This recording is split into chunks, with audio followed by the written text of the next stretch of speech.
El eco del silencio. Introducción.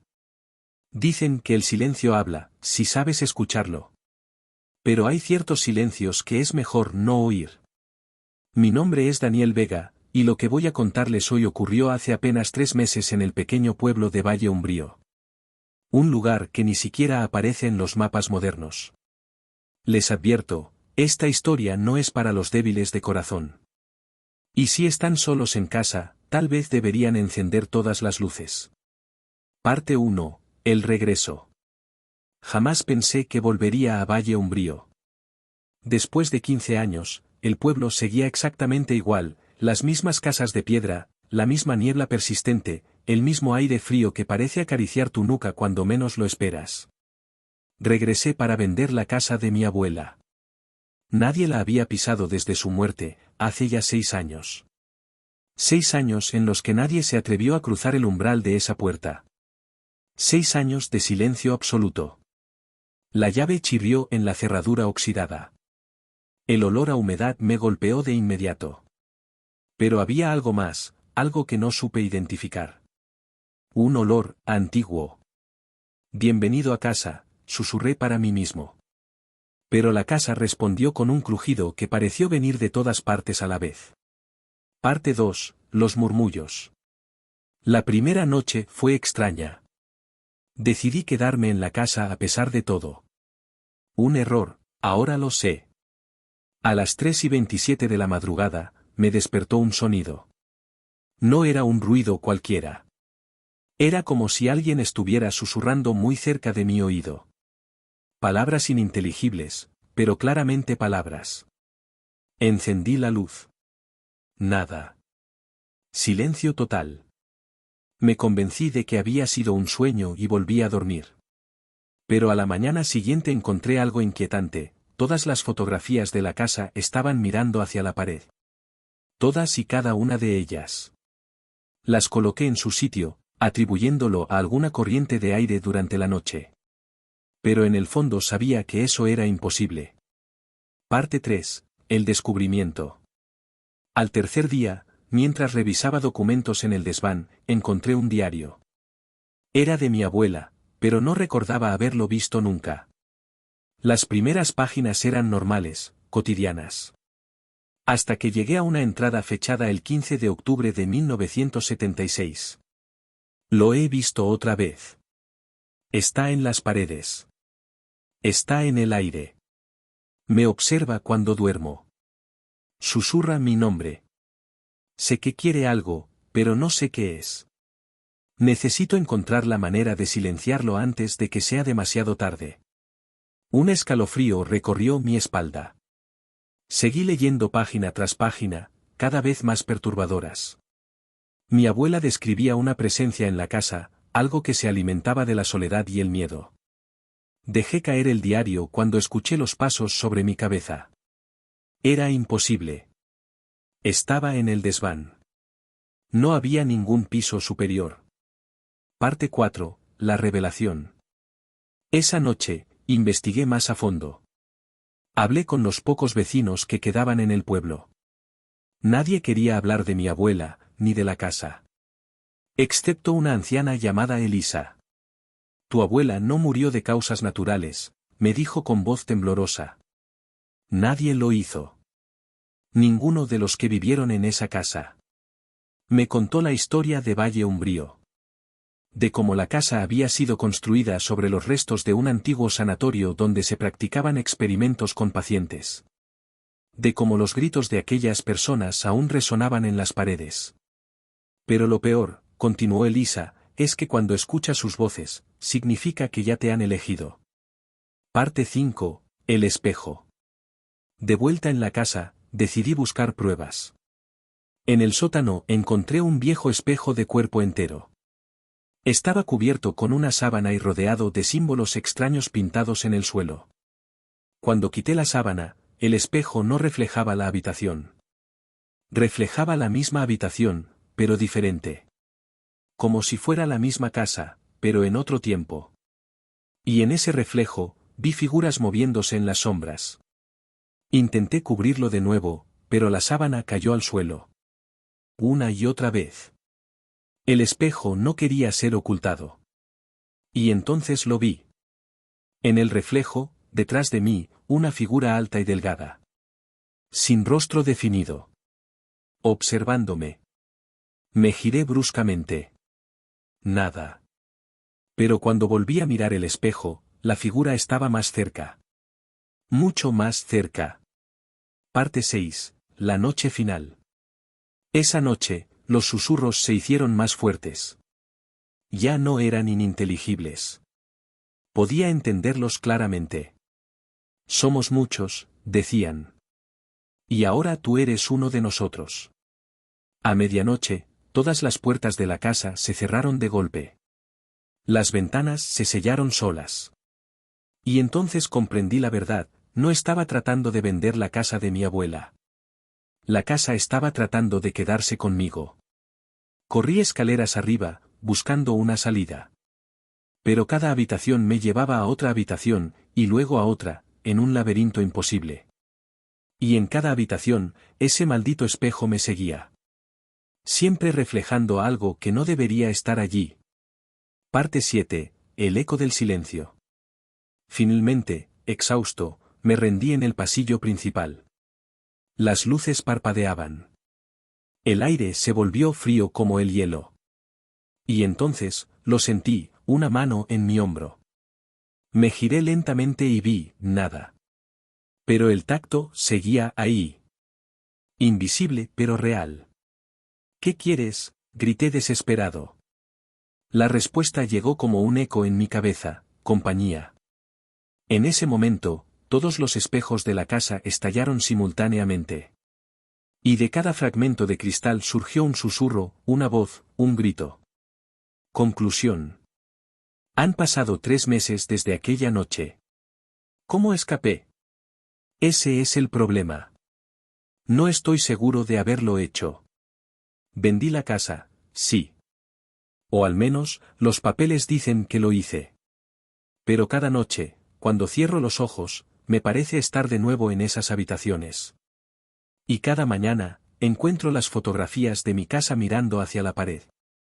Y a veces, cuando estoy solo y todo está en silencio, escucho susurros. Voces que me llaman. Que me dicen que la casa me espera. Que siempre me esperará. Porque el verdadero horror no está en la casa. Está en el eco del silencio que te persigue para siempre. Y ahora me pregunto, ¿estás escuchando esto solo? ¿Estás seguro de que esos crujidos que oyes son normales? ¿De que esa sombra en el rincón siempre estuvo ahí? Porque una vez que conoces el eco del silencio, él también te conoce a ti. La última transmisión. Introducción. Hay lugares en este mundo que jamás deberían ser perturbados. Sitios donde la barrera entre nuestra realidad y algo más, se vuelve peligrosamente delgada. Mi nombre es Marcos Herrera, soy investigador paranormal. O al menos, eso era antes de lo que ocurrió en la antigua estación de radio abandonada de Cerro Negro. Lo que estás a punto de escuchar es la transcripción de mi grabación final. Escucha con atención. Puede que sea la última vez que oigas mi voz. Parte 1. La invitación. Todo comenzó con un correo electrónico anónimo. Un archivo adjunto con grabaciones de radio de hace 40 años. Transmisiones nocturnas de una estación local que dejó de emitir en 1985 tras un misterioso incidente. Las grabaciones eran normales al principio, música, anuncios, el presentador hablando sobre el clima. Pero en los últimos segundos de cada transmisión, si subías el volumen al máximo, podías escuchar algo inquietante, voces superpuestas, hablando al revés, mencionando una fecha específica. La fecha de ayer. Mi curiosidad profesional me llevó hasta Cerro Negro, un pueblo minero prácticamente deshabitado desde que cerraron las minas en los años 90. La estación de radio seguía en pie, abandonada en lo alto de una colina. Debí haber prestado atención a las señales de advertencia. Parte 2. El ascenso. El camino hacia la estación estaba plagado de carteles de «no pasar» y «peligro». Las malas hierbas habían devorado el sendero, como si la propia naturaleza quisiera impedir el acceso. A medida que ascendía, mi equipo electrónico comenzó a comportarse de manera extraña. Mi teléfono mostraba llamadas entrantes que se cortaban al primer tono. La brújula giraba sin control. La temperatura descendió repentinamente unos 10 grados, aunque era pleno verano. La estación apareció ante mí como un esqueleto metálico contra el cielo nublado. Una estructura de 3 pisos con una enorme antena oxidada en el tejado. Las ventanas estaban rotas y las paredes cubiertas de grafitis. Pero había algo raro en esos grafitis, todos repetían la misma frase una y otra vez: no transmitas. Ellos se escuchan. Parte 3. La planta baja. Entré por una puerta lateral que colgaba de sus goznes. El interior estaba sorprendentemente intacto, como si el tiempo hubiera fluido de manera diferente allí dentro. En la recepción, un calendario marcaba aún la fecha, 17 de octubre de 1985. El día de la última transmisión oficial. Lo extraño es que no había polvo sobre él, a diferencia del resto de la habitación. Al fondo del pasillo, encontré un cadáver momificado de lo que parecía ser un gato. Estaba en una posición antinatural, como si hubiera muerto intentando escapar desesperadamente. De pronto, los altavoces de emergencia del edificio crujieron. Imposible, pensé, la electricidad llevaba cortada décadas. Pero entonces escuché una voz distorsionada: bienvenido a la transmisión final. Parte 4, el segundo piso. Subí las escaleras con el corazón acelerado. El segundo piso albergaba las oficinas administrativas. Los escritorios seguían ahí, con papeles esparcidos, como si los trabajadores hubieran huido en mitad de su jornada. En una de las mesas encontré un informe interno fechado el día antes del cierre. Detallaba anomalías en las transmisiones nocturnas. Interferencias inexplicables. Voces no autorizadas interrumpiendo programas. Llamadas de oyentes aterrorizados que aseguraban que la radio les hablaba personalmente, revelando sus secretos más oscuros. El informe terminaba con una recomendación urgente: cerrar la estación inmediatamente. Lo que sea que estemos captando, no es de este mundo. Mientras leía, las luces del pasillo, que inexplicablemente funcionaban, comenzaron a parpadear. Y en cada parpadeo, me pareció ver una figura al final del corredor. Una silueta humanoide, pero demasiado alta, demasiado delgada. Parte 5. La sala de grabación. El tercer piso era el corazón de la estación. La sala de control y los estudios de grabación. Todo el equipamiento seguía allí, cubierto por una fina capa de polvo. Lo sorprendente es que, cuando me acerqué a la consola principal, las luces de on-air se encendieron por sí solas. En el centro de la sala de grabación había un único micrófono suspendido del techo. Parecía oscilar ligeramente, como si alguien acabara de soltarlo. Me acerqué y noté que el aire alrededor del micrófono estaba más frío. Mucho más frío. Mi aliento formaba nubes de vapor. En la pared detrás del micrófono, alguien había escrito con lo que parecía sangre seca: las ondas nunca mueren. La transmisión nunca termina. Parte 6. La frecuencia prohibida.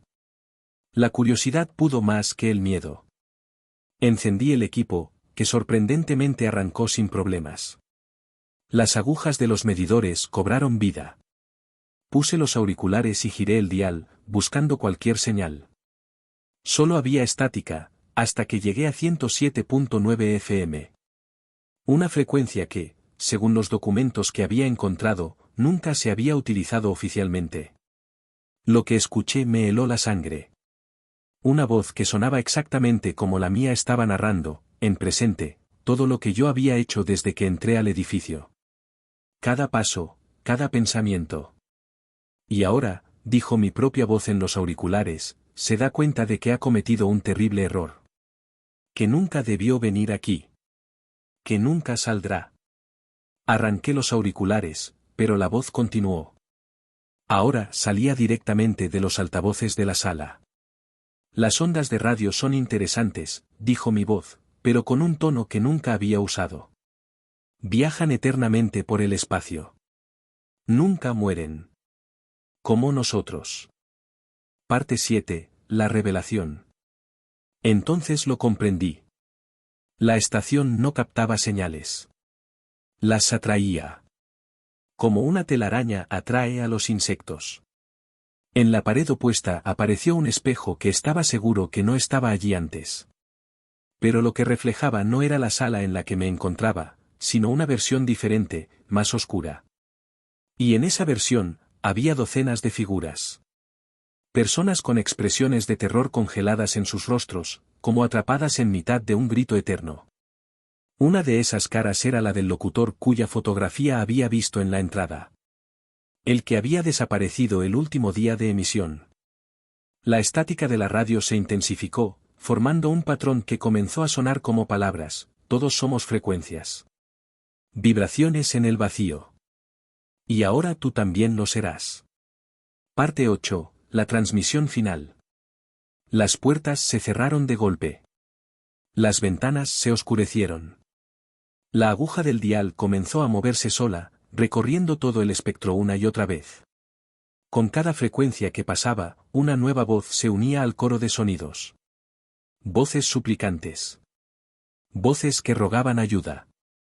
El micrófono central comenzó a descender hacia mí, como una serpiente acechando a su presa. Solo necesitamos un nuevo locutor, dijo la radio con mi voz. La transmisión debe continuar. Siempre. Mi cuerpo se movía contra mi voluntad, acercándome al micrófono. Era como si me hubiera convertido en una marioneta. Sentí mi boca abrirse involuntariamente. Palabras que no eran mías comenzaron a salir de mis labios. Buenas noches, radioescuchas. Bienvenidos a su programa nocturno. Esta noche, tenemos una transmisión especial para ustedes. Conclusión. No sé cuánto tiempo llevo aquí. Los relojes se mueven de forma extraña en este lugar. A veces las manecillas giran hacia atrás. Otras veces se detienen por completo. Lo único que sé es que ahora formo parte de la estación. Mi voz sigue transmitiendo, noche tras noche, atrayendo a otros curiosos como yo. Y si estás escuchando esto, es porque de alguna manera logré grabar un mensaje verdadero entre las mentiras que me obligan a decir. Un mensaje de advertencia. Si alguna vez recibes un correo sobre grabaciones extrañas, elimínalo. Si alguna vez pasas cerca de una estación de radio abandonada, aléjate. Y si alguna noche, escuchas una voz en la radio que te llama por tu nombre y te cuenta tus secretos más íntimos, apaga la radio inmediatamente.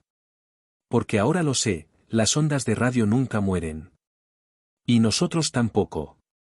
Estamos transmitiendo. Estamos escuchando. Y ahora, estamos junto a ti.